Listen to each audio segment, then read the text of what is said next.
Thank you, Ms. Chairperson, fellow governors, esteemed President of ADB, ladies and gentlemen. Good afternoon. I am delighted to have the privilege of addressing the 45th annual meeting of the Board of Governors of ADB in this historic city of Manila. It's a matter of personal pleasure that I am attending this meeting in Manila after 29 years. And the world is very different. Manila is different. ADB is different. In the world, we have the great difference in about 190 years when we see that Asia is emerging as a new country, as a new strength of the economy. I would like to extend my heartfelt appreciation on behalf of my delegation and myself to the government of the Philippines for the warm hospitality, whose further examples we should witness this evening. I also want to extend a hearty welcome to President Kuroda and his leadership and the teamwork that he has arranged here so that ADB is moving forward in appreciating of a rather unpredictable challenges of a rather unpredictable and changed world and forging ahead with its helpful partnership in enabling its member countries to meet these challenges. With the improvement of the global economic environment after the financial crisis of 2008-9, we were looking forward to better times, but the outlook has been dimmed somewhat. Of course, Asia has managed quite well, but many low-income countries, specifically the least developed countries and the fragile economies, have gravely suffered due to decline in global investment and trade. Asia made a crucial contribution in managing the global financial crisis.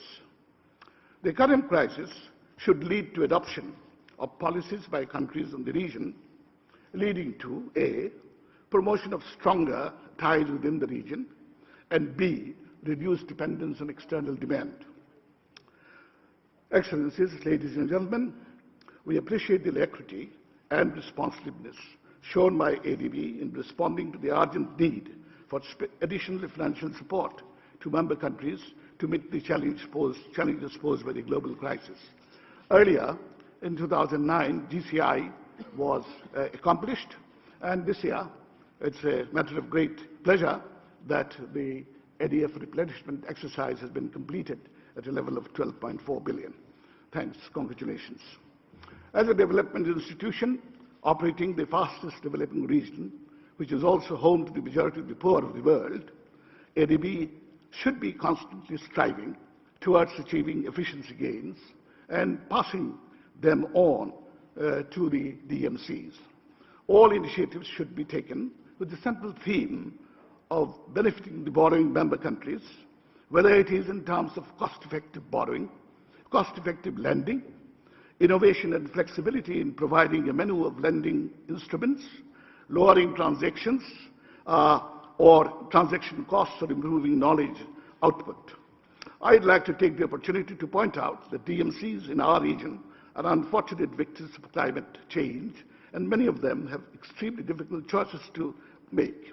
In this respect, they surely need access to technology as well as to financing support. And the green economy concept is certainly helpful, but not sufficient. Their problems must be linked with labor mobility and international migration. ADB has been extremely supportive of the development efforts and initiatives of Bangladesh. We have concluded the country partnership strategy 2011-15 and expect a commitment of $4.5 billion of both OCR and ADF funds in the coming years, in addition to what we may get from technical assistance and regional cooperation and integration fund. At a very critical time, the government that I represent, headed by Sheikh Hasina of Bangladesh, came to office just at the end of 2008. We steered the economy on a fast growth path, taking advantage of globalization and at the same time framing the development strategy on agricultural and rural emphasis, food and social security plan specifically for the deprived and the poor, advancement of women folk, manpower development coupled with employment generation, and enhancing human capacity for work through providing energy and mobility to people. Digital development has played a major role in this strategy in leapfrogging development process and controlling corruption in a big way. Well, I have, in the following portions, described the performance of the Bangladesh economy, on which I will not dwell much. Only thing I would say that we are in a growth path, having achieved 6.7% growth last year. Our exports are still moving, rising. Remittances are rising, but of course, lots of difficulties with subsidy, difficulties with bank borrowing, difficulties with international inflation we have. Well, Bangladesh appreciates that in this year, gathering, ADB focused attention on confronting the rising inequality in Asia. This is a real constraint to future development. And it seems that it's intrinsically linked. We have done quite well in the last 5 years, and it seems that it is intrinsically linked to factors like agricultural and rural growth, increasing role of women in education and workforce, and expansion and efficiency of social safety net programs. Interestingly, in this period, poverty has declined and also inequality has been reduced. President Kuroda has referred to development results framework. Bangladesh has an experience in this respect of roughly 4 decades. We passed through the period of aid group for the first 2 decades, which focused on providing aid and promoting implementation. Next, we move into a stage where aid has become somewhat less, substantially less, from about 8 to 10% of GDP to less than 2% of GDP, and we are now working with Development Forum. There, the position is programming and effective aid utilization. It's a difficult process. We have started this development results framework, but it's a difficult process, and it needs understanding from both the donor and from the recipient country. Well, I would like to assure the ADB of my government's strong commitment to achieving the common goals of poverty reduction, inclusive growth, and overall socio-economic development. We also hope that ADB will remain active and compassionate in realizing our development vision. The existing ensuing challenges as well as the international development goals and opportunities. Thank you, ladies and gentlemen, for your kind attention. I have taken a minute more. I'm very sorry. Thank you.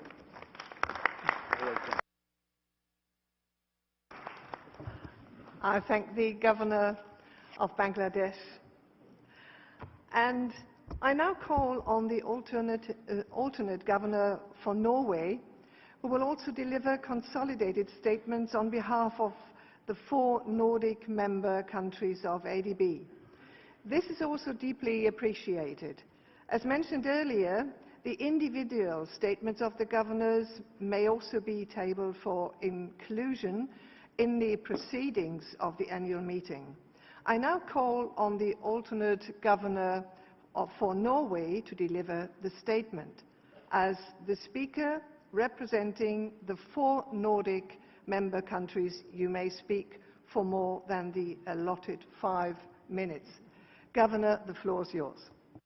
Thank you very much. We will try to be brief, just in order to try to help in having short time for these discussions, and then to have more time for discussions on other topics, as you also suggested.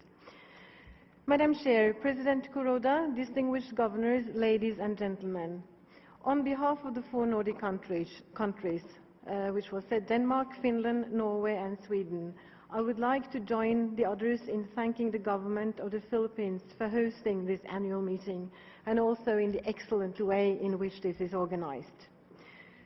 I would also thank President Kuroda and the management of the ADB for arranging a number of highly relevant seminars and events to promote dialogue between governments, shareholders and the bank. In order to try to be brief, I will confine my statement to 3 conditions that underpin the inclusive growth agenda. Asia and the Pacific have shown strong economic growth over the last year, and prospects remain good.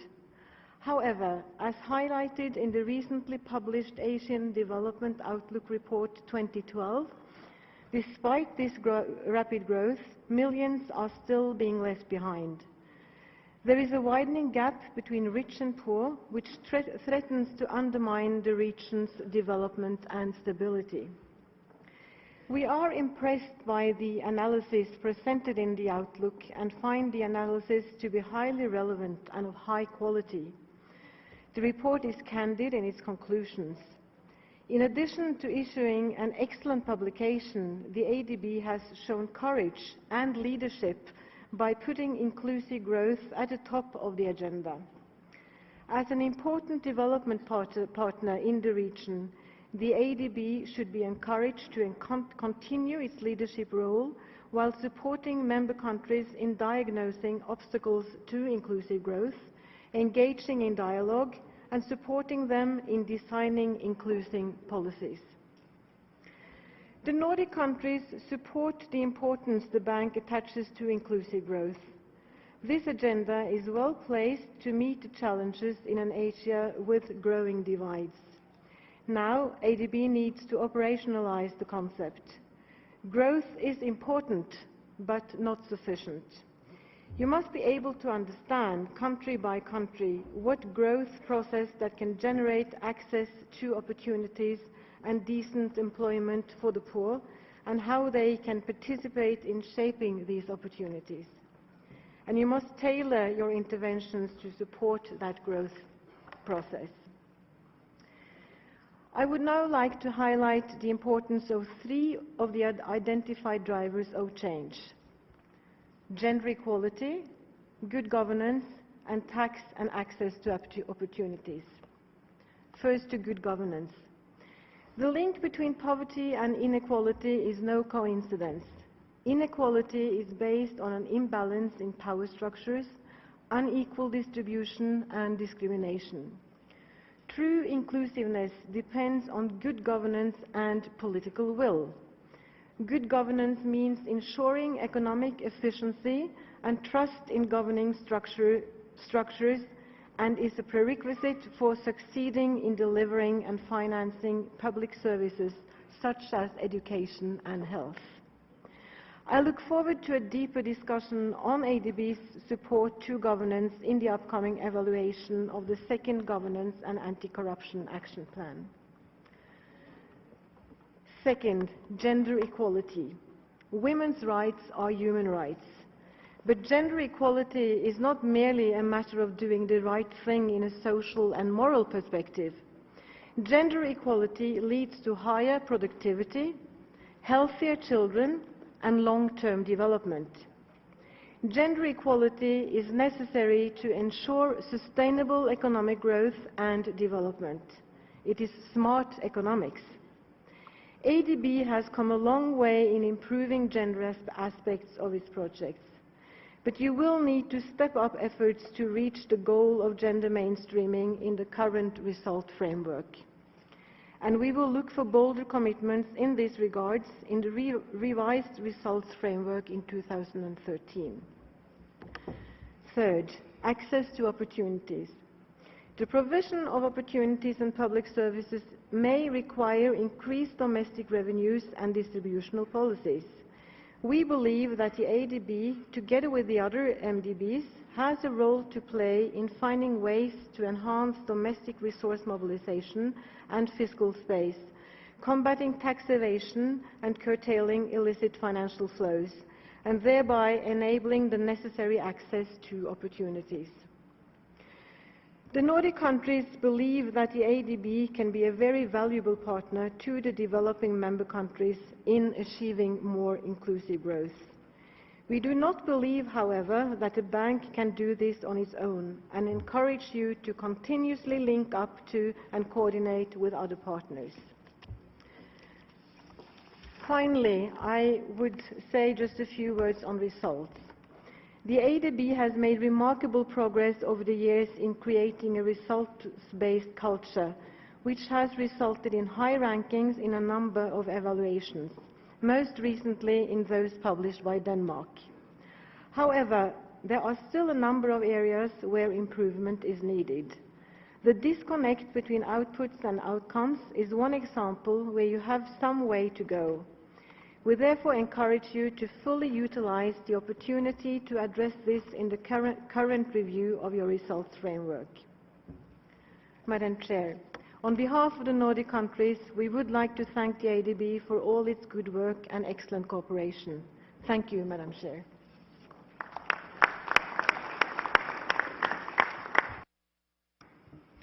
I thank the Governor for Norway and call on the Governor for France, please. Thank you very much. Mr. Chairman of the Board of Governors, Mr. Chairman, President Kuroda, honored members of the Board of Governors, distinguished guests. On behalf of the French government, I would like to thank the Philippine authorities for hosting and so effectively organizing this 45th annual meeting. I was very impressed by the opening ceremony this morning. Now let me go on with my statement. The ADF 11 replenishment, which is finalized here today, is a success. Now that ADB has sizably increased its concessional resources, the period from 2013 to 2016 offers an opportunity to implement an ambitious agenda in the low-income Asian and Pacific countries, as well as in some least developed areas in middle-income countries. In our view, such an agenda requires effective regional cooperation. We are particularly pleased that considerable ADB resources will still be earmarked for regional projects under ADF 11. Like other international financial institutions, the bank promotes regional cooperation with a focus on cross-border infrastructure.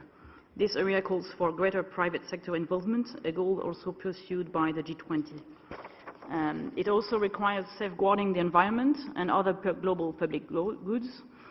Hence, we welcome ADF 11's strategic direction for tackling climate change by mainstreaming it in the core sectors of ADB's operations.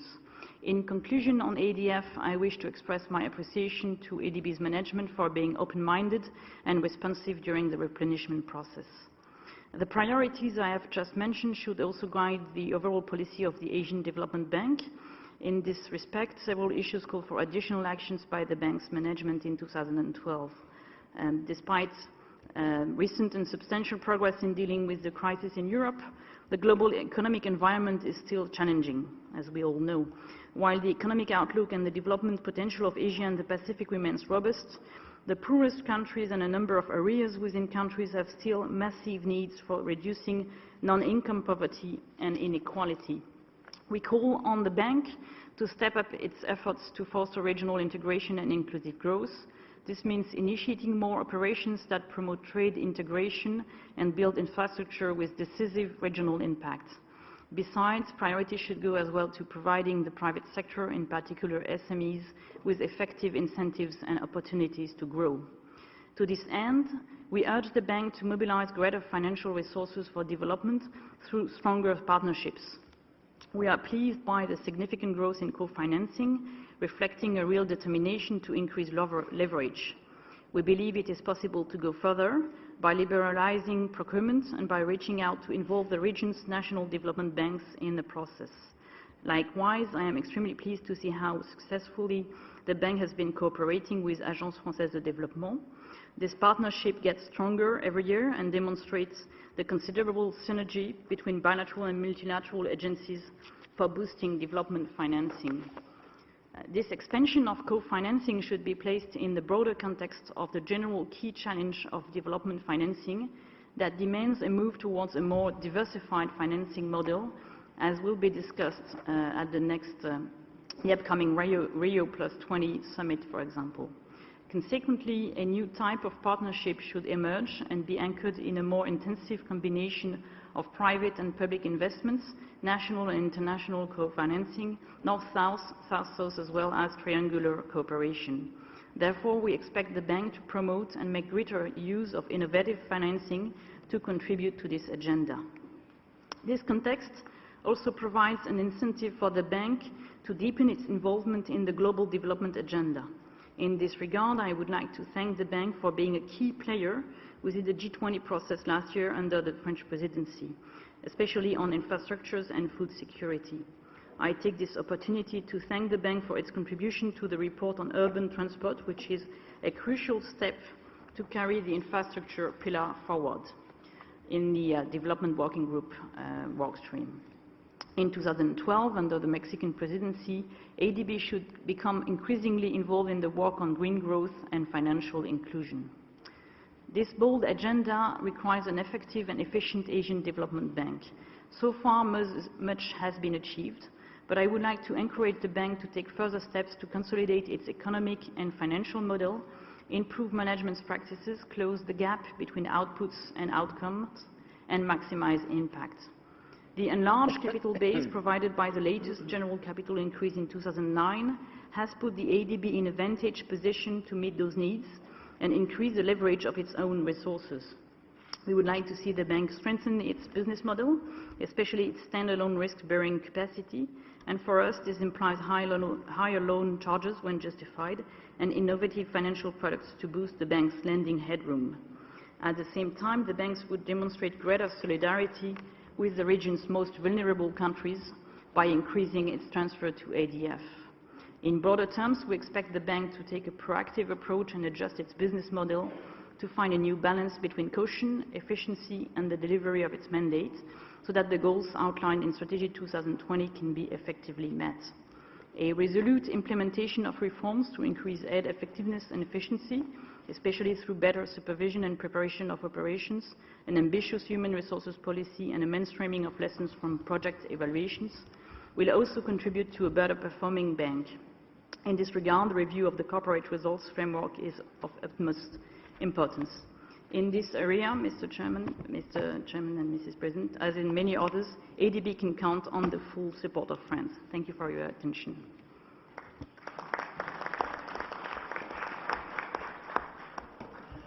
I thank the Governor for France and call on the Governor for Malaysia.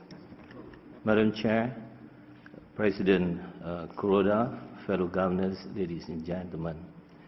In 2015, the aggregate gross domestic product of Asian Development Bank's regional members is forecasted to be 1/3 of the world's GDP. More importantly, in the same year, ADB regional members will record an average GDP growth of 5.2%, twice as high compared to the advanced economies. These two speed causes growth causes an imbalance that can have far-reaching consequences.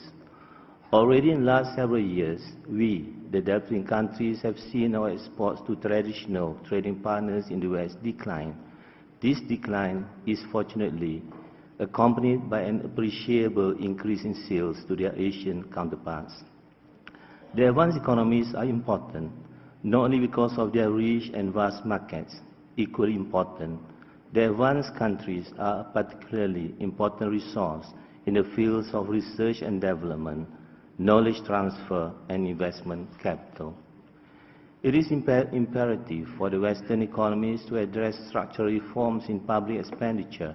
Nevertheless, it is also equally important to ensure that the flames of growth are not extinguished. Resources must be provided to encourage that growth. The continued prosperity of the advanced economies is important towards growth. Leading to the year 2015, the economic growth amongst our regional members will average in the sustainable range of 5% to 5.3%. Thus, the next several years can be taken as an opportunity for all of us to further consolidate our economic and financial position. We can increase the contribution of consumer spending to our GDP, further liberalize our capital accounts, reduce our budget deficits, build our capacities, and improve governance. Externally, we can deepen and widen our economic, financial, and trade linkages. Ladies and gentlemen, ADB has served as a valuable institution in our fight against poverty. The ADB has been instrumental in improving the socio-economic standards of its members across Asia, but I believe ADB's role can be wider. The Asian Development Bank is exceptional in that it is the only multilateral financial developmental organization that has the entire Asian region as its members.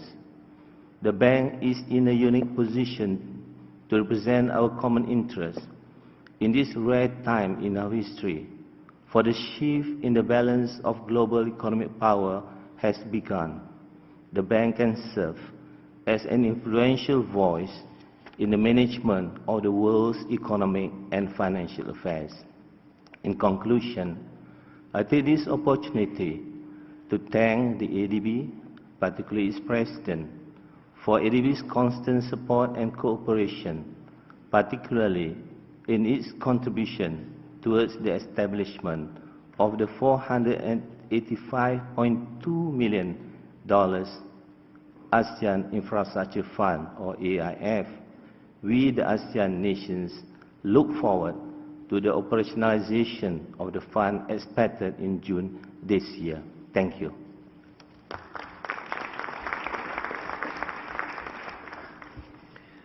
I thank the Governor for Malaysia and call on the Governor for Cambodia.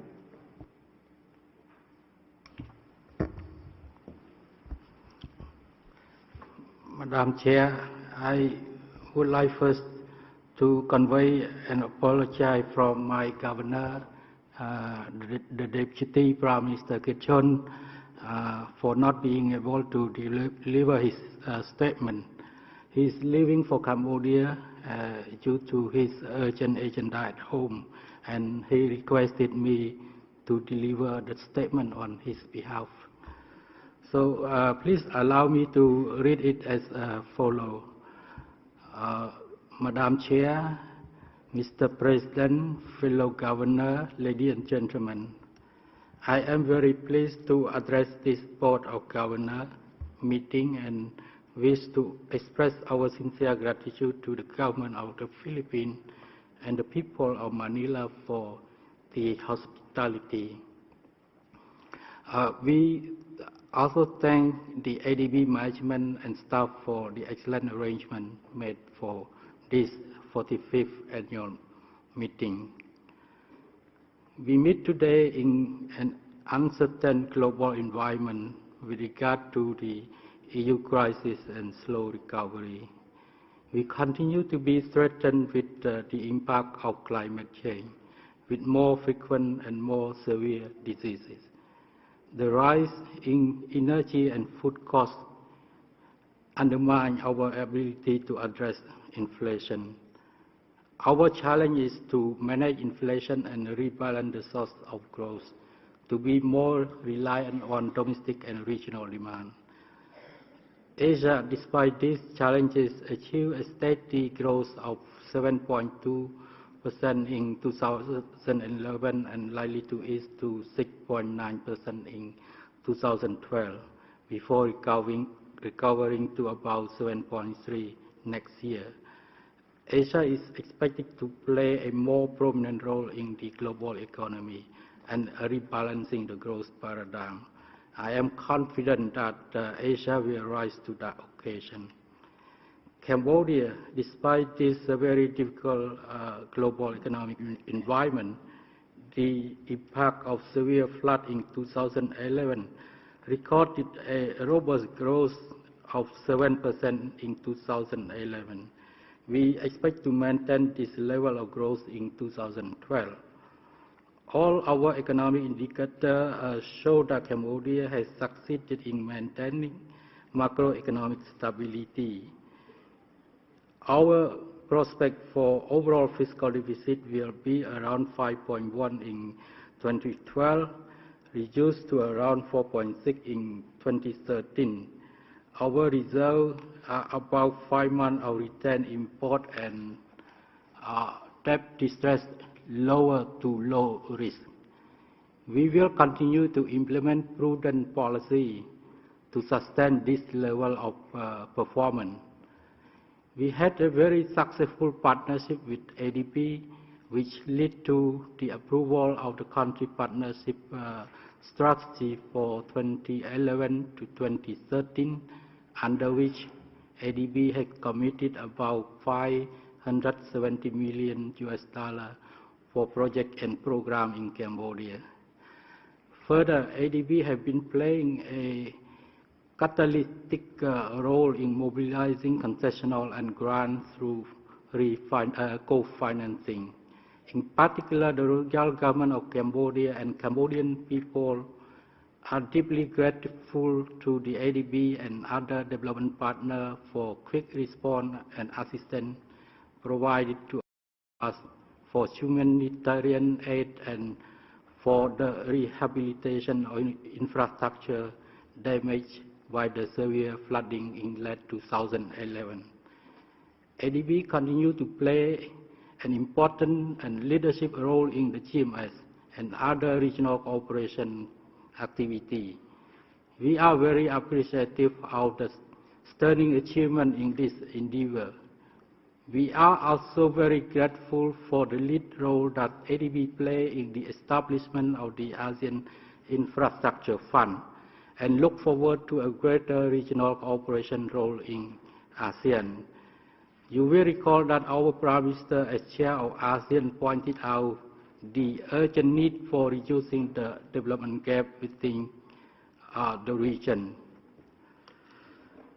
The connectivity of ASEAN in both physical and institutional infrastructure is key to narrowing the development gap and ensuring successful integration. The summit called for assistance and cooperation for the speedy implementation of the Master Plan for ASEAN Connectivity.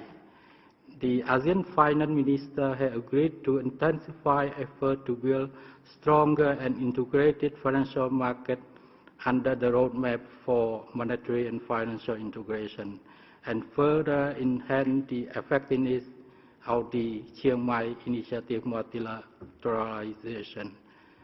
We commend the ADB for successfully obtaining strong commitment for a 10% increase in the ADF 11 replenishment for the 2013-2017. We would like to take the opportunity to thank the ADF donor country for their generous contribution and for their commitment to the development and poverty reduction in the region. We also commend the ADB for continued emphasis on its internal reform toward strengthening organizational effectiveness. We support the ADB to strengthen the capacity of its resident mission to ensure that ADB is more relevant and responsive to the need of individual country and focus on results. In conclusion, on behalf of the government of Cambodia and the Cambodian people, I would like to thank ADB for its significant contribution to the development of Cambodia, and I wish all of my fellow governors a fruitful meeting. Thank you.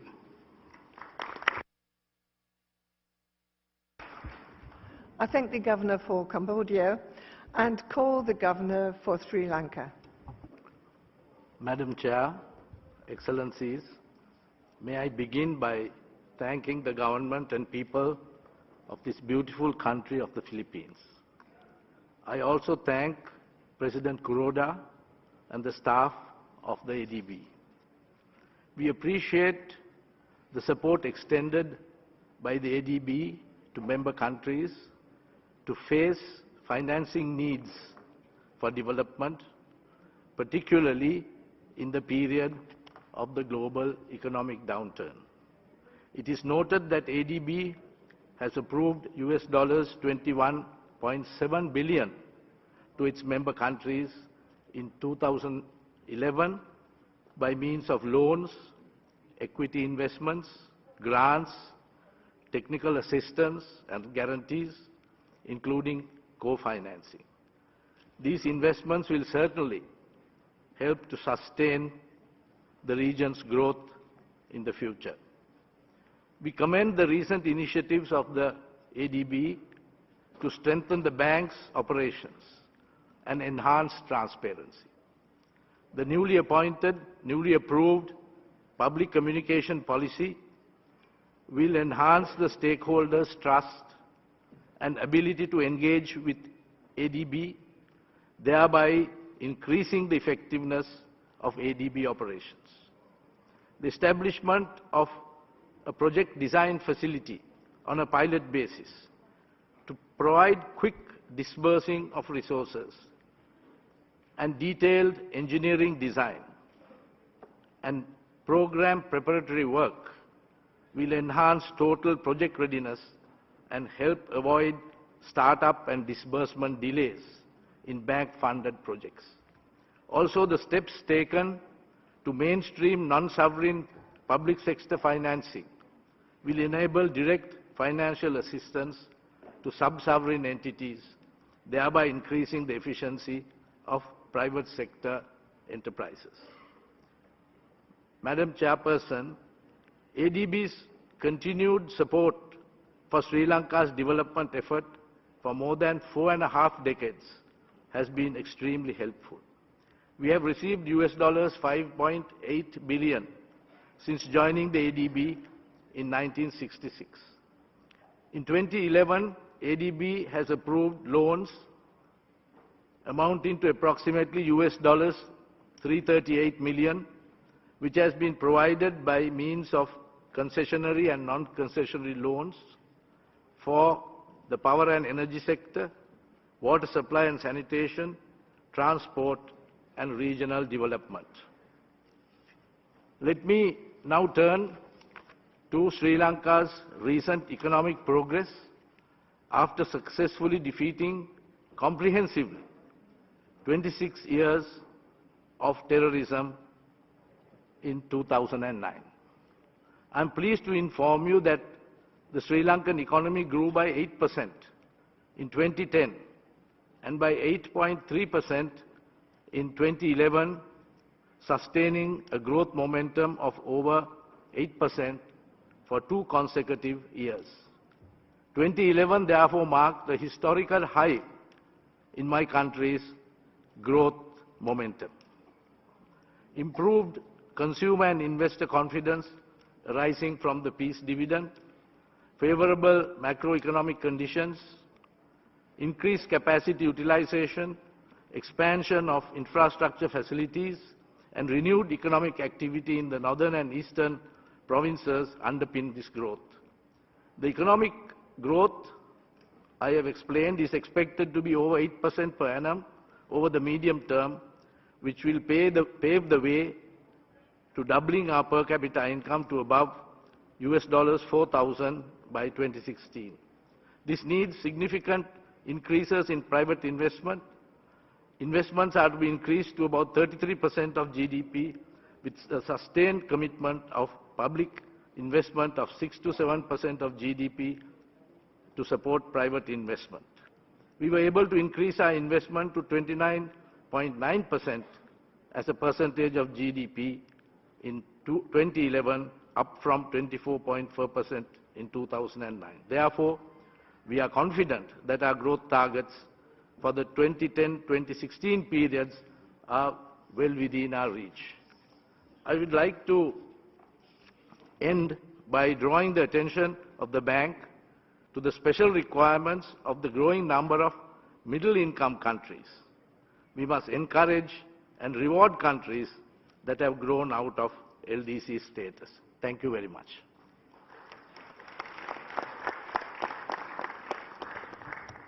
I thank the Governor for Sri Lanka and call for the Governor of Taipei, China. Thank you, Madam Chair, President Kuroda, fellow governors, ladies and gentlemen. On behalf of the delegation of the Republic of China, I would like to thank the government and people of the Philippines for their warm hospitality. My thanks also go to the ADB staff for their excellent arrangement. Under President Kuroda's leadership, ADB has continued to expand its operation under Strategy 2020. During 2011, total disbursement went up by 26.8% to $21 billion. ADB has also expanded its financial resources. ADF 11 secured $12.4 billion of funding, and the 5th GCI tripled the capital base. We also welcome ADB's new focus on co-financing program and PPP project. The latest Asian Development Outlook identified two major risks for member countries: worsening economic conditions in Europe and volatile international capital flow. During the past year, short-term capital has continued to come into Asia. Like a big fish entering a small pond, it has caused a big splash, disrupting economic and financial stability in recipient countries. Although their economic fundamentals are very different, many countries' exchange rate and stock prices move together. In other words, short-term capital flow have become the main driver of exchange rate and the stock price movement across this economy. Because short-term capital flow has a big impact on inter-regional exchange rate, Asia should set up regional exchange rate coordination mechanism to ensure regional currencies reflect economic fundamentals. Over the past year, progress has been made in regional cooperation. CMIM has just been enlarged to $240 billion, and the AMRO came into operation this January. However, I would recommend we set up the Asian Monetary Fund by combining CMIM and AMRO. To do that, AMRO needs enforcement power and the authority to carry out prudential surveillance. At the same time, CMIM needs to increase its membership and have more autonomy. Regional economic and financial cooperation will only work in a progressive and open environment. We would urge ADB to include more members in its effort to promote Asian integration. All economies with adequate economic strength and ample financial resources should be included. Lastly, I wish the meeting every success. Thank you.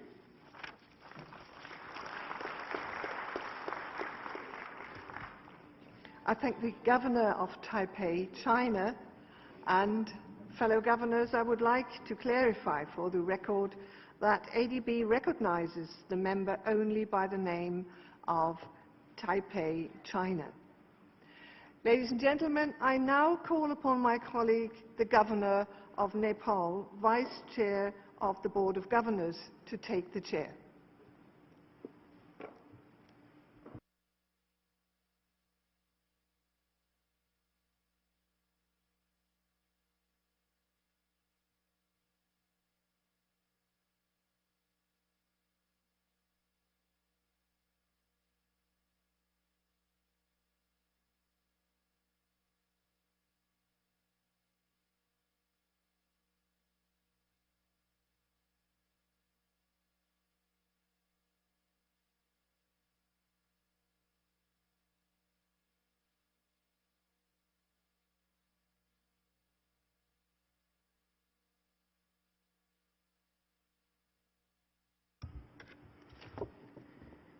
Good afternoon, governors.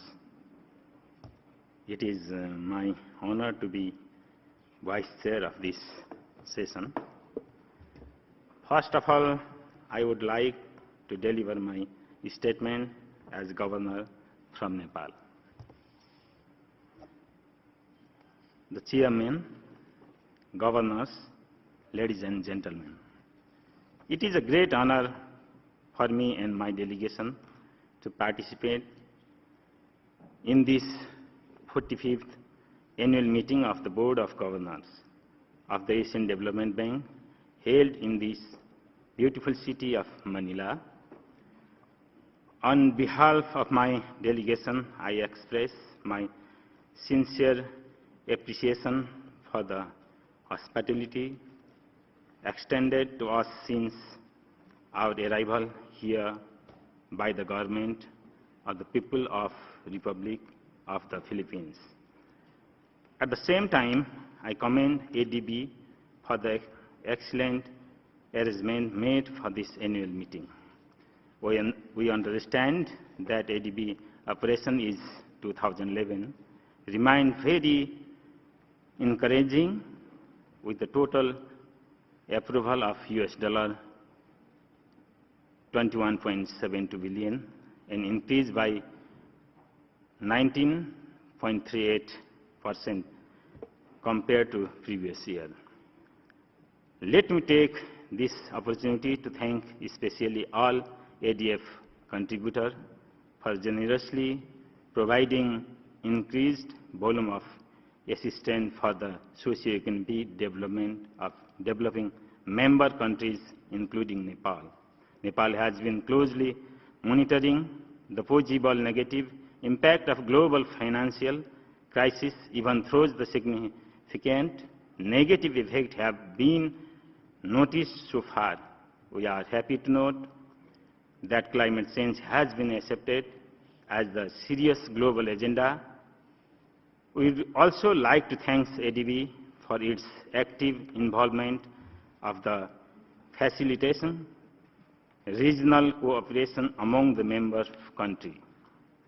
At home, the peace process has been completed with the integration of the former Maoist army combatants into Nepal Army and with the rehabilitation of some of them. This is a major breakthrough in the long-stalled peace process. We are now very much hopeful that another important and also long-awaited talks of finalization of new constitution by 27 May 2012 in possible. While there is a continued need for the more support to complete relief, rehabilitation, and reconstruction, I would like to thank the international community for their generous support for helping us to conclude the peace process. On microeconomics front, I am happy to share with you that there have been improvement in the microeconomics indicators, with the growth rate expected to be 5% at the end of this fiscal year. Inflation has been contained within 7%. Revenue collection has remained encouraging with a growth rate of about 18%.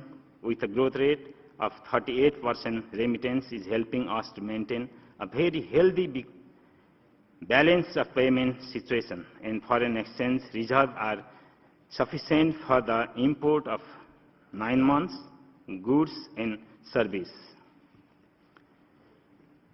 With change in politics and system of government, Nepal now is moving toward the economic transformation.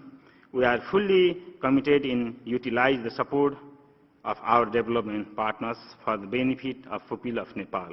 We have been working together with the development partners toward fully operationalizing aid effectiveness agenda at the country level by making aid more predictable and transparent. Action plan on economics reform leading toward prosperity and governance reform are being implemented regularly, monitored, and investment board has been set up under the chairmanship of Right Honorable Prime Minister. Settlement of peace process, maintenance of a comfortable level of liquidity, and improvement in the share market in real estate sector have developed confidence among the investors.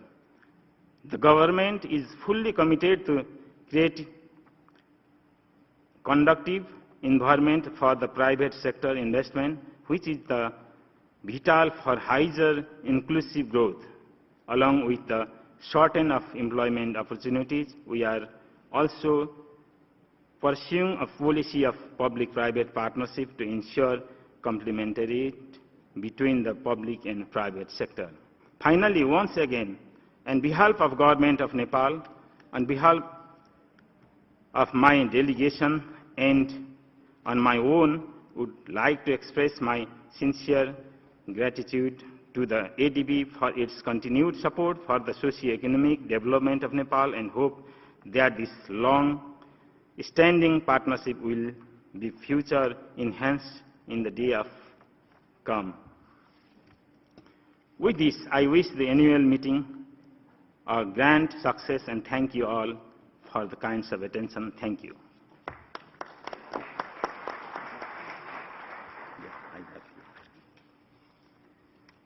Now we will continue with the statements of governors. Now I call upon the next speaker, the Governor for Bhutan.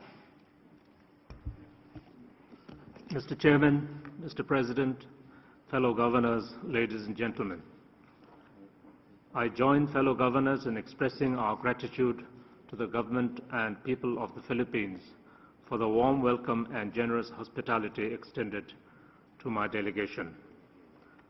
I would also like to express our appreciation to the Bank for the excellent arrangements made for the meeting in this beautiful city of Manila. Mr. Chairman, as we meet for the 45th time, at the outset, I take this opportunity to inform the annual meeting that Bhutan's emphasis on overall well-being as the overarching development goal of progress has received considerable support from the international community. The focus on the goal, which we call gross national happiness, is based on the principle that human well-being should be taken into consideration in equal terms with material progress in our quest for development. These are factors such as social inclusion, cultural life, and living in harmony with nature, underpinned by good governance.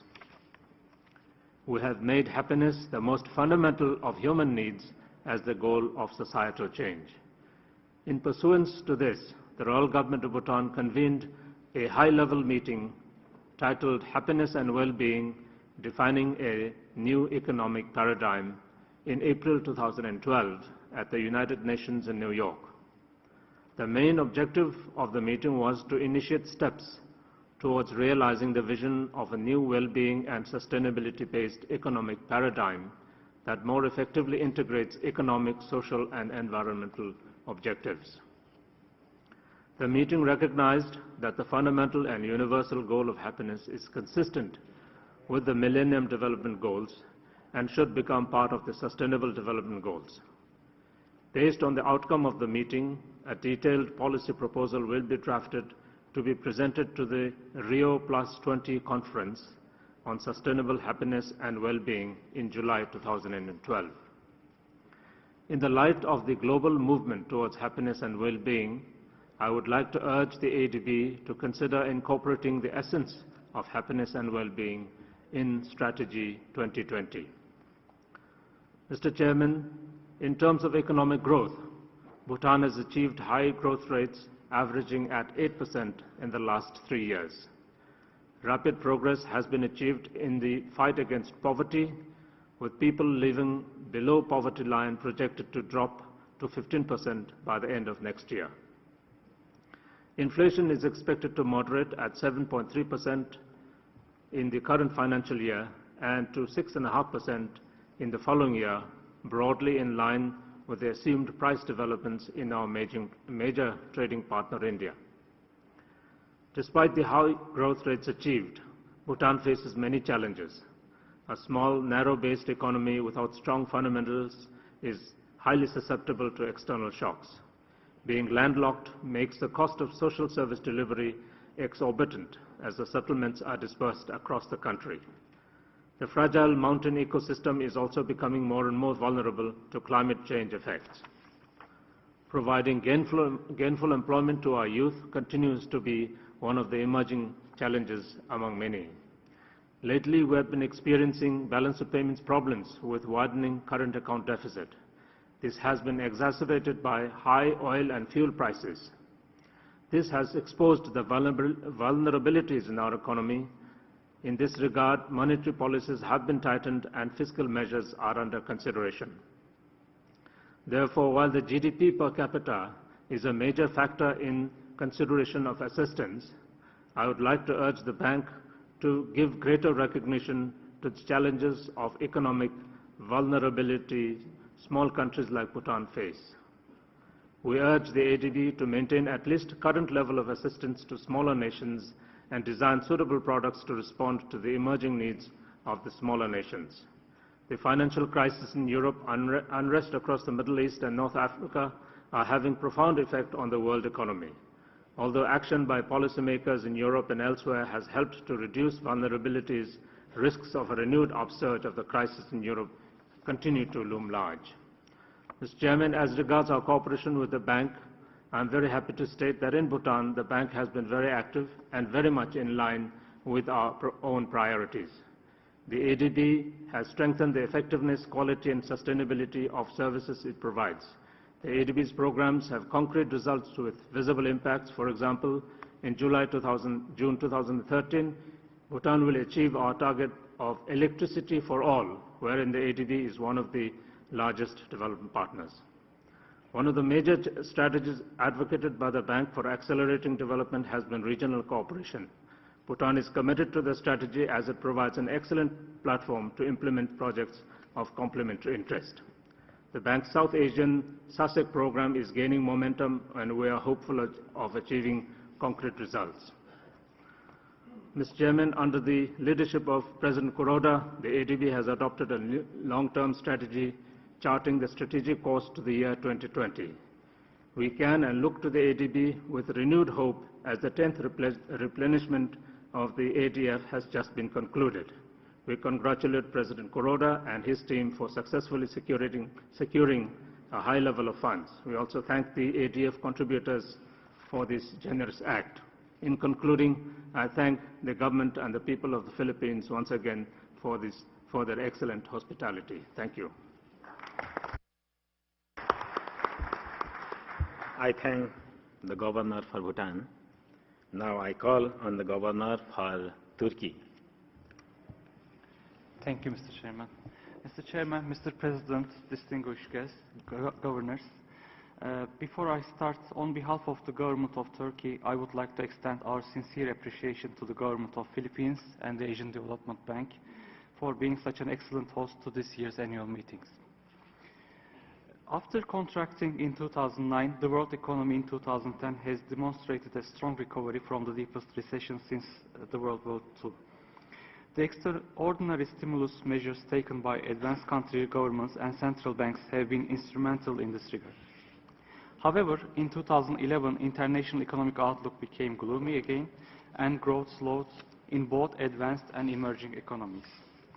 As of today, global economy still remains in a difficult phase. It is projected that, compared to 2011, growth will again decline this year, both in advanced and developing countries. Despite the important steps taken in Europe, downside risks are still significant. The volatility in commodity prices is creating an additional burden for all. The global crisis had a detrimental impact on developing countries. It pushed millions out of the labor market and interrupted the progress towards reducing poverty. The prospect for achieving Millennium Development Goals has been endangered significantly. Developing Asia as a whole demonstrated a more robust stance during the crisis. However, these countries still face important challenges. Eliminating poverty, improving income distribution, and reducing youth unemployment continue to be the major challenges of the countries. The Asian Development Bank has given a strong response to the global crisis, which has been instrumental in reducing the impact on Asian economies. We appreciate the bank management's efforts in that regard. Going forward, to address the development challenges of Asian countries, it will be important to preserve ADB's lending capacity, improve the development impact of the bank's operations, and ensure that all parts of society benefit from these operations. Particularly, ADB should double its efforts to support the structural reforms of countries aimed at enhancing youth and women employment. In this regard, we are happy to see that the ADB is taking steps to improve the performance and impact of its operations. It would also be important for the bank to continue support trade and investment within the region. Distinguished governors, under the current difficult global economic conditions, the ADF-eligible countries require special attention. I welcome the recent ADF replenishments. However, the growth rate of these countries has been consistently slow. The ADB can help these countries boost their economic performance by intensifying its technical assistance programs. For attaining sustainable development in ADF countries, increasing the institutional capacity, improving investment environment, and deepening governance reforms would be needed. We would like to see that the bank support these countries in their efforts towards these goals. It is equally important that the bank continues to support private sector development in these economies. Distinguished governors, the expectations of the ADB membership from the bank are high. ADB needs to continue improving its internal practices to meet those expectations. We welcome the management's efforts to make ADB more transparent, more accountable, and result-oriented. We are also happy with the bank's efforts to improve its human resources. ADB should be a role model for all its members on good and efficient governance.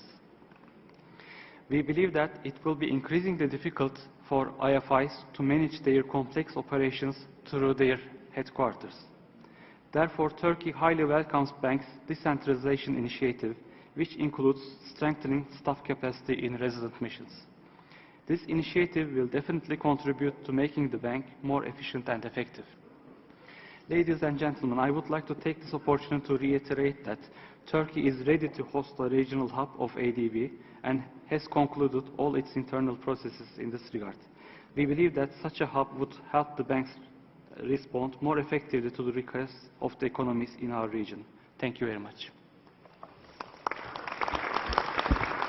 I thank the Governor for Turkey. Now I call on the Governor for Uzbekistan.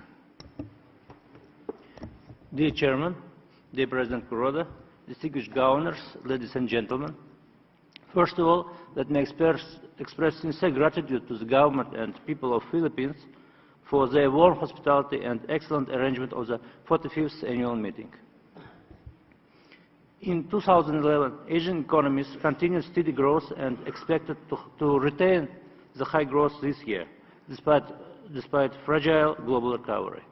Gradually, the major source of sustainable development in Asia becomes a rising domestic demand stemming from the macroeconomic stability and progress in implementing structural reforms by many developing Asian economies.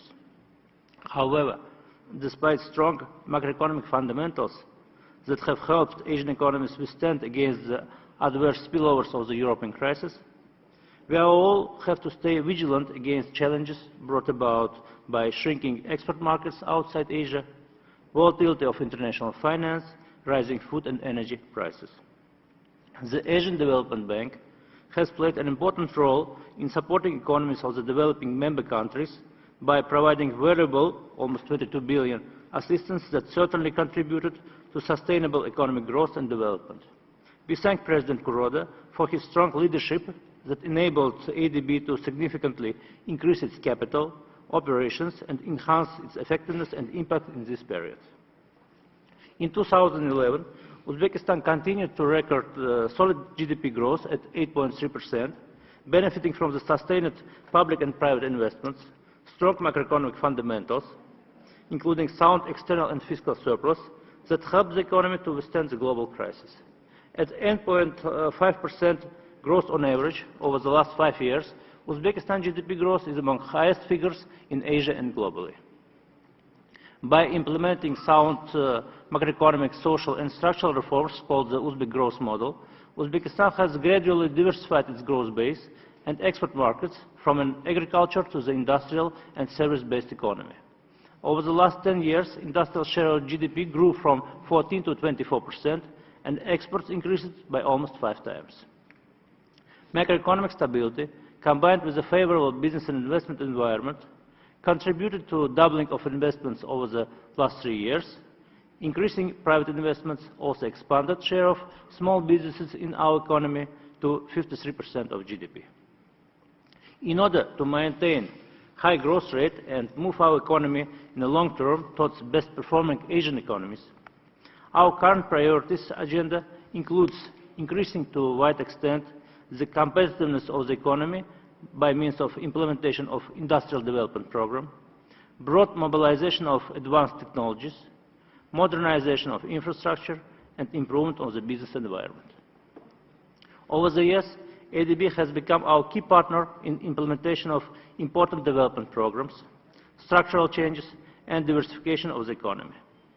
In 2011, ADB approved several loans totaling over $1 billion and has now in Uzbekistan well-balanced project portfolio, diversified in most important areas like infrastructure, including water supply, agriculture and rural development, energy, and industrial modernization. It is very symbolic that ADB's first operations in Uzbekistan were aimed at educational sector. We highly value the fact that ADB fully supported our National Education Development Program and over the years provided around $300 million to related projects. The participants of the high-level education conference held in Tashkent this year shared the view about great catalyzing role of well-designed and well-targeted ADB projects in success of this program. We believe that this is the best investment in development and fully support President Kuroda's view that social and human capital is a basic element for sustained economic performance in the long term. Another ADB's key contribution to the sustainable growth in our region is CAREC, Central Asian Regional Economic Cooperation Program, that over the 10 years of its existence have realized a number of successful projects in transport, infrastructure, and other important areas.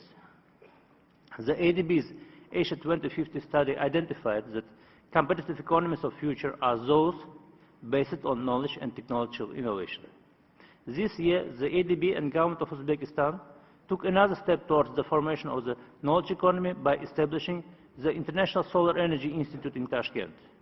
The institute is open for cooperation and will serve not only Uzbekistan, but also other Asian countries by becoming a regional research and applied technology hub.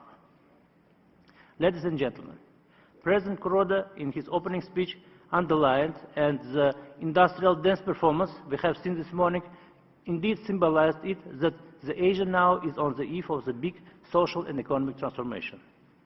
So in conclusion, let me express our full support to the manager of the bank, headed by President Kuroda, in their difficult task to be at frontiers of our transforming region. Thank you. Salamat.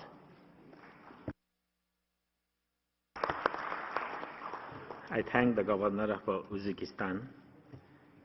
I call on the government for Switzerland. Thank you.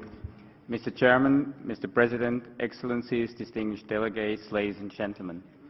On behalf of the Government of Switzerland, I would like to extend my gratitude to the Government of the Philippines and the authorities and people of Manila for the excellent arrangements and the very warm welcome and exceptional hospitality on the occasion of this meeting. Fortunately, and despite the challenging economic environment, the outlook for the region remains good. In order to tackle the challenges ahead, however, the countries in the region need to continue their efforts to eradicate poverty, as this region is still home to the majority of the world's poor people. The bank's involvement can add considerable value to both national and regional initiatives. Regional cooperation and integration, in our opinion, is crucially important for the resilience against external shocks of all kinds. The effective implementation of the measures identified in the recently concluded replenishment of the Asian Development Fund will support ADF country efforts and further enhance the bank's development efficiency and effectiveness. To us, the following three areas require particular attention. The bank has to remain financially solid and sustainable to stay relevant as a leader of regional development. Growth, supported by the bank, must be inclusive and sustainable. Results-oriented implementation is to become the trademark of the bank's operations. Let me just briefly expand on these 3 points. First, guarantee the financial solidity of the bank. Financial sustainability is of utmost importance for the bank to remain a reliable and affordable resource for developing Asia. While internal improvements on financial aspects such as improved sequences of board decisions and a slight increase of loan charges have been realized, further work is needed in the future. We particularly suggest to aim at the zero real growth budget for 2013.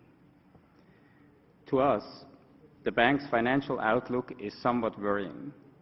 We note that in the coming years, the lending level will decrease due to several factors. The equity-to-loan ratio is about to drop, the interest rates remain low, and risk ratio may worsen. This could lead to a situation where the resource flow from ADB to partner countries could become negative. This is highly undesirable. We expect management to reflect on this challenge and identify suitable actions in close cooperation with the Board of Directors. Second, effectively promoting inclusive and sustainable growth. The worrying trend of growing disparities within and across countries requires from ADB to rapidly and effectively implement its own inclusive growth concept.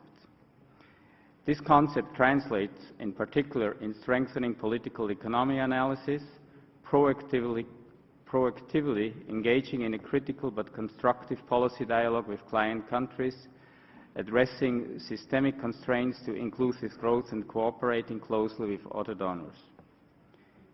ADB should increasingly focus on the demand side of governance. This means domestic accountability and transparency, and also ensure that governance and corruption issues are tackled within ADB and that prevention is strengthened with innovative thinking.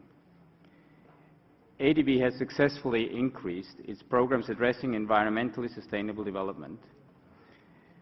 We believe that the bank can further enhance this approach to help Asia mitigate the effects of climate change and prevent natural disasters. Asia has the opportunity of taking advantage of this support to adopt a green growth path at an early stage and become a leader in this area, which could be a very good give a very good impetus into the Rio+20 agenda and its implementation. An intensified cooperation with the private sector is important to effectively address growth in an economically, environmentally, and socially sustainable way, to leverage ecological innovations in the areas of energy, transport, manufacturing, and consumption patterns, and to create jobs. Third and last, ensuring results-oriented implementation. Sustainable and tangible development results matter. This is also a key concern for our Swiss parliamentarians, who discuss and decide about the new 3-year development aid bill later this year. In fact, this bill anticipates a substantial increase in development aid. The inclusive and sustainable growth concepts need to be translated in country strategy programs and regional initiatives to be effectively implemented.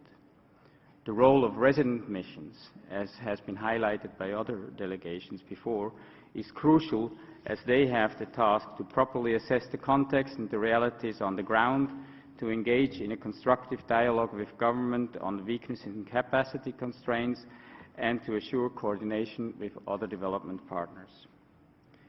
We are looking forward to the revision of the results frameworks. Governance and sustainability indicators should be included, as well as more indicators containing this aggregated data, as an example on gender, rural areas, and ethnic minorities. Bank operations must create incentives for the reduction of inequalities. We expect the review to be completed by the end of the year in order to have the instrument in place by 2013, and as other delegations look forward to discussing that with the bank.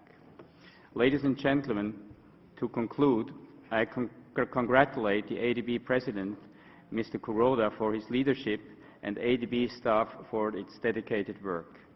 Let me assure you of the highest recognition of the Swiss government for ADB's work, as well as our commitment to continue as a reliable partner of the bank.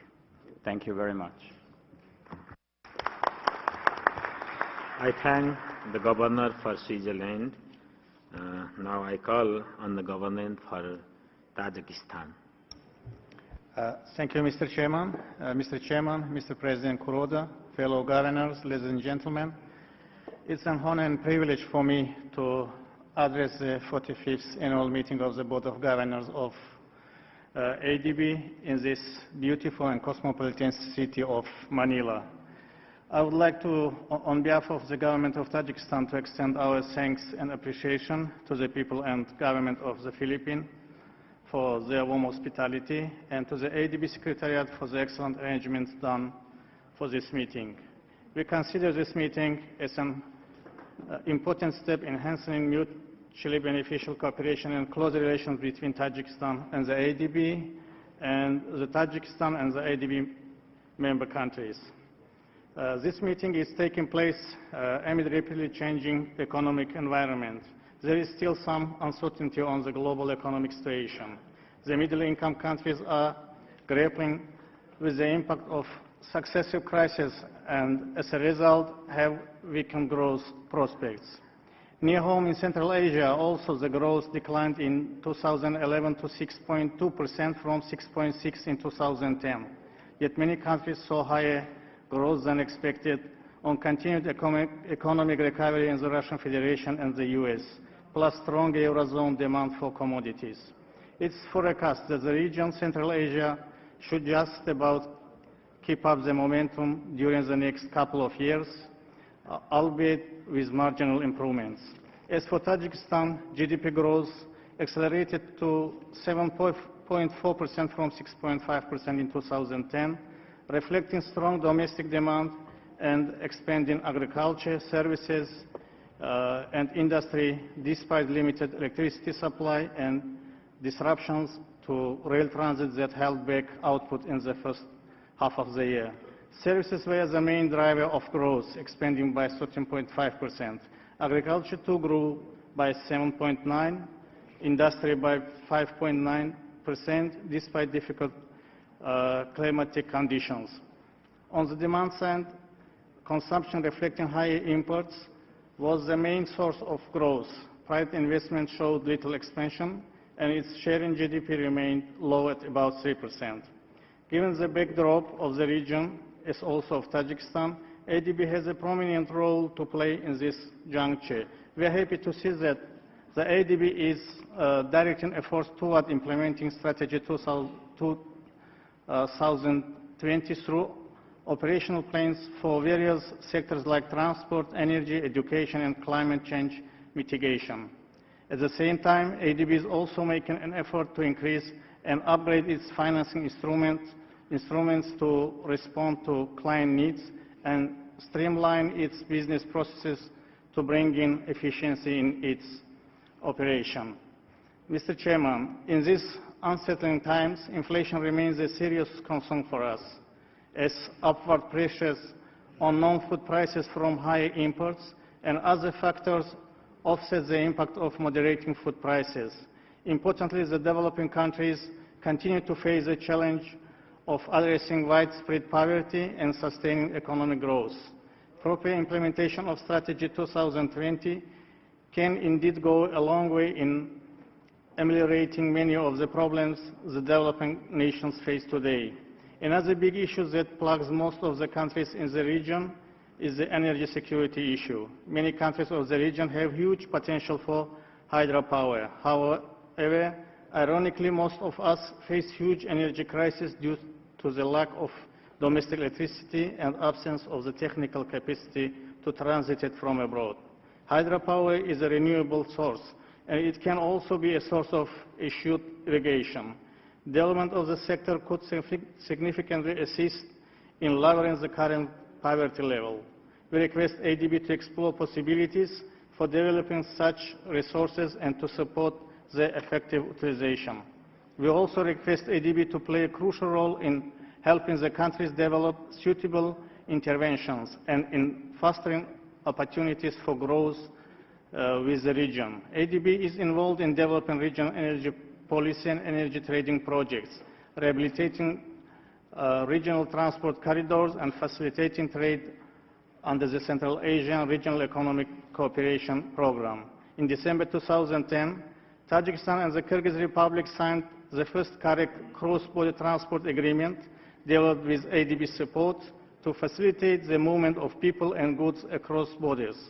Tajikistan is an active member of CAREC and other regional groups and has initiated important activities to strengthen cooperation for the benefit of the region. Therefore, we are happy to support and partner with ADB in implementing its strategic direction of regional cooperation and integration in Central Asia.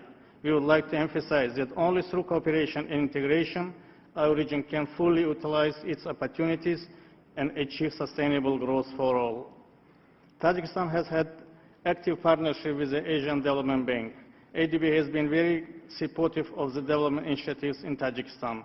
Under the currently partnership strategy for 2010-2014, ADB's assistance focuses on supporting regional cooperation, energy and transport sectors, and providing support for improving the investment climate. All these areas are crucial for our growth and development.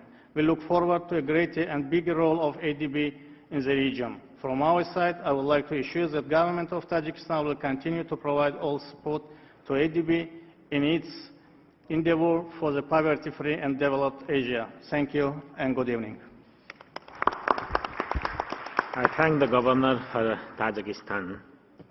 Then now I call on the Governor for Spain.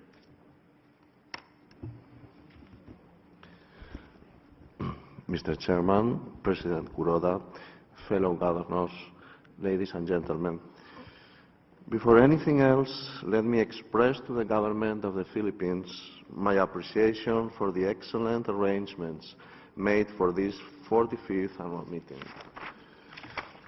The ADB, like the other multilaterals, is facing a number of challenges in the business model that traditionally allowed them to grow in a more stable financial environment. However, the current context is very different, particularly in two areas. First, the constrained situation of the public budgets in many traditional donors, against the background of a rising inequality in the region.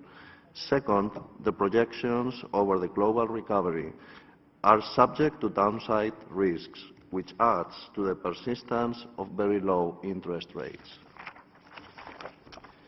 On the other hand, relatively good news comes from the economic progress of the majority of Asian countries, offsetting to some extent the downturn in Europe and the US.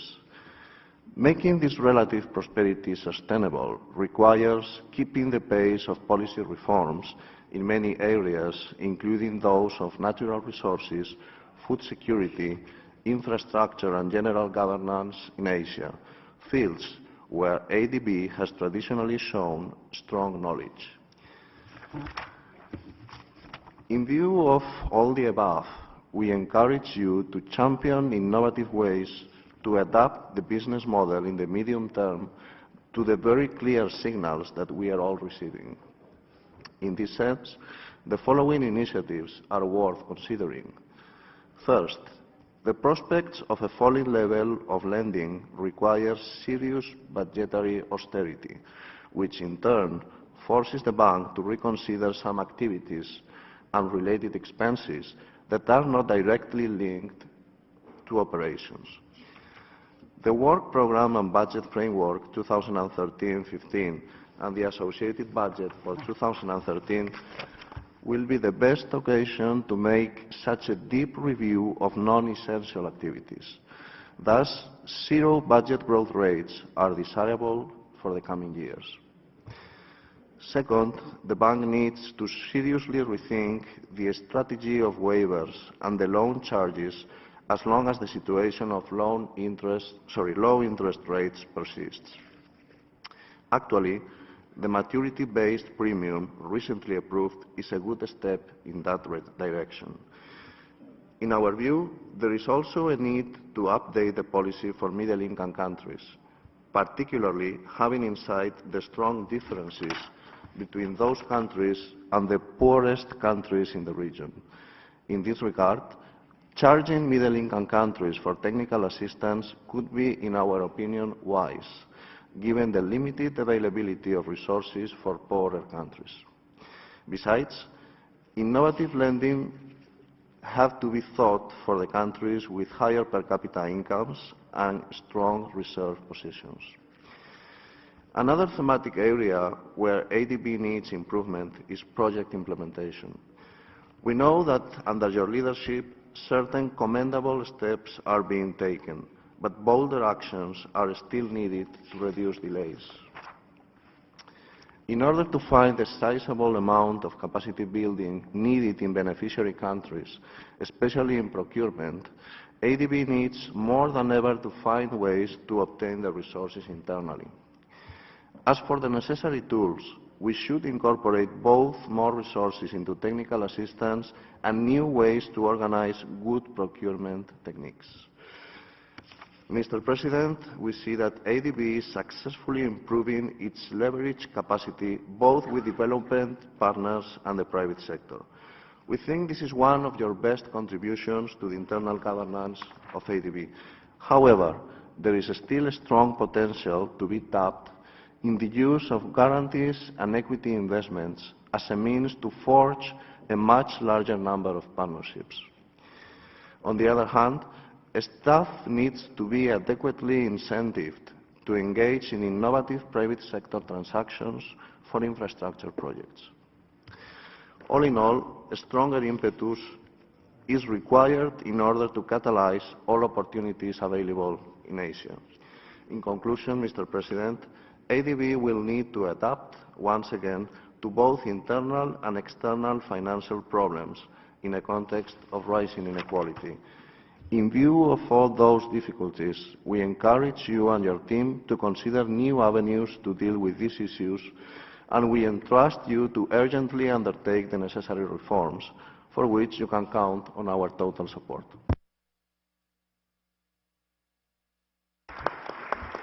I thank the Governor for his speech. Now I call on the Governor for Austria. Thank you, Mr. Chairman, Mr. President, distinguished governors, ladies and gentlemen. Before raising some points, let me also thank the Philippine government and also the staff working here for this, hosting this excellent organized event. In my speech, I want to point on 5 issues. The first is the ADF replenishment. I want to underline that it is a huge achievement that even in times of fiscal constraints in Europe and also in other continents, that we managed as an ADB to achieve a replenishment size of approximately $12.4 billion US, which is a good and important size.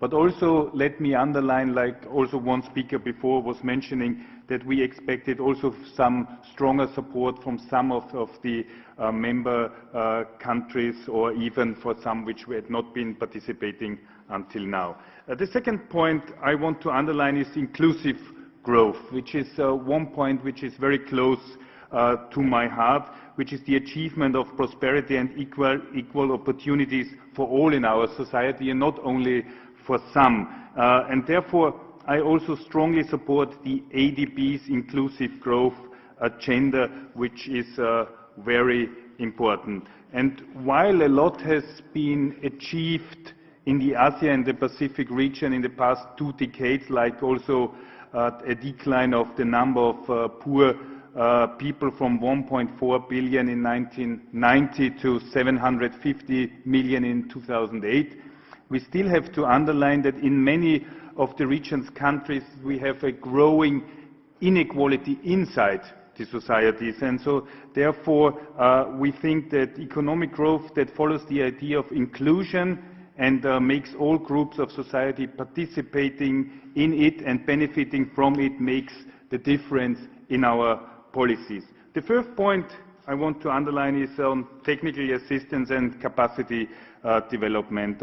My concern is that a decline in project preparatory and project support work through the TA may have a negative impact on the project success rate, and I think it is especially important to take this success rate into consideration. And the fifth and last, but for sure not least point, is the gender aspect. Let me now come to the key importance of the development agenda, which is the gender equality. It is a necessary precondition to achieve inclusive growth and also to have poverty reduction. But let me also underline that gender mainstreaming is not only enough to achieve gender equality in Asia and in Asia Pacific. We also need, in addition to gender mainstreaming, targeted projects to reduce gender disparities as also needed. I like to urge also the ADB staff and the management to engage in serious policy dialogue with its partner countries wherever necessary on the issue also of special policy issues on this field. Concluding, Mr. President, let me thank you personally and also the bank management and the staff for the excellent work done last year, especially on the well-prepared and managed ADF replenishment round. Thank you.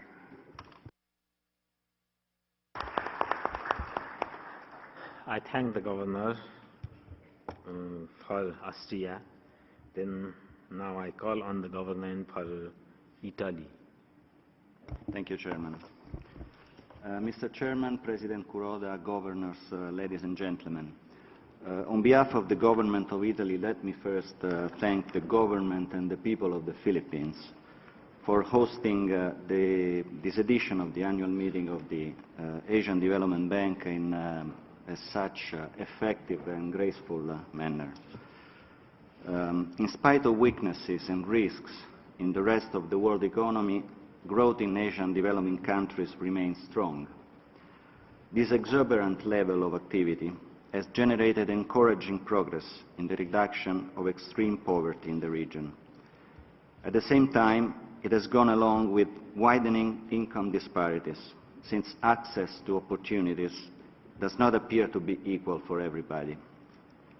This is worrisome also because it bears risks of ultimately reducing long-term growth potential. So we encourage the bank to support a growth with equity agenda. The successful replenishment of the Asian Development Fund can contribute to raising the living standards of those lagging behind. We congratulate the bank for rapidly completing the process against a background of fiscal constraints for many donors. Italy's decision to pledge €68 million to ADF 11 has been taken during such difficult circumstances and has to be seen as an expression of support to the poorest in the region. Sustained by the recent large capital increase, the bank's volume of lending has kept steady at the level observed during the crisis. In this context, we are also pleased to see some initial progress in the financing of private sector operations. This is a crucial vehicle for fostering and disseminating growth. Mr. Chairman, we want the ADB to remain relevant in the region, and to this end, volumes of resources will never be enough. The bank needs to increase orientation to results, to be selective, and to use efficiently its financial and human resources. We commend the substantial success in mainstreaming the Managing for Development Results agenda, especially at the corporate level. At the same time, we encourage further progress with the quality of project design and monitoring, which are key to improving performance. And in this respect, we are concerned about the persistently poor rate of sovereign loans disbursement in several countries. We believe that attention to clients' demand must go hand in hand with a strong focus on absorption and implementation capacities. Efforts are needed to increase technical assistance and encourage knowledge dissemination. In largest, most dynamic economies, the bank needs to be selective and focused on the poorer and more vulnerable. Again, equal access to infrastructure, markets and social services are key to generate inclusive growth. We noted with satisfaction the ongoing work on reassessing the business model of the institution. at a juncture when reducing the volume of lending might be untimely, and the net income is under strain because of the low interest rates environment, a more efficient use of the ADB's capital is desirable. New financial instruments, better refinement of pricing, a review of the capital adequacy methodology are all worth exploring. At the same time, the preservation of the AAA rating must remain the priority. Lastly, a few words on the internal efficiency of ADB are needed. In a context of almost general austerity, we were surprised by the steep growth in the administrative cost of the institution. Current rates of budgetary increase are not sustainable and put an extra burden on the income of the bank. We urge management, starting from the next budget, to bring spending back to a more realistic path. Mr. Chairman, let me conclude by reaffirming our commitment to the development of the region, especially of the more vulnerable. We want also to reiterate support to the bank and to you, President Kuroda, with the objective of a fairer and more prosperous Asia. Thank you.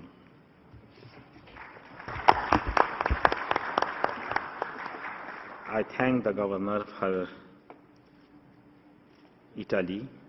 Then now I call on the Governor for Turkmenistan. Thank you, Mr. Chair.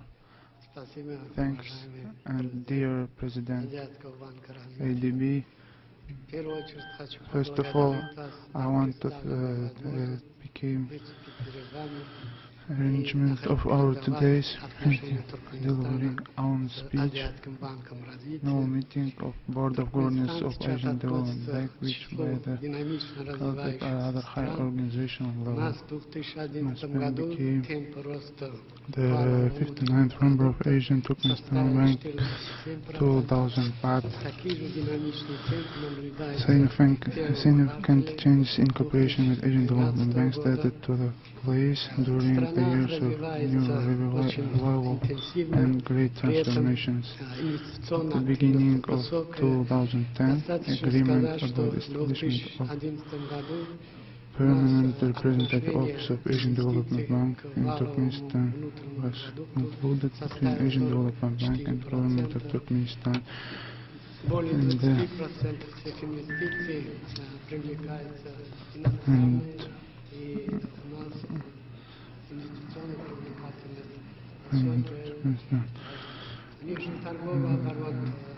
Along with that, volume of foreign trade turnover of Turkmenistan and particularly its export constituent significantly increased in 2011, owing to the policy of export potential diversification pursued by President Turkmenistan. Growth the export has been observed in all major categories of Turkmenistan export production. Thus, high surplus of foreign trade turnovers is available, which is positively reflected at the current account BOP of country.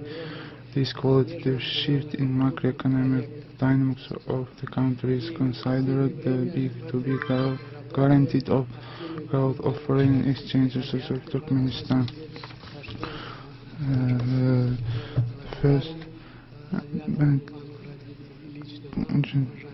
and thanks a lot to you that being for all of cooperations, the first and still the only project with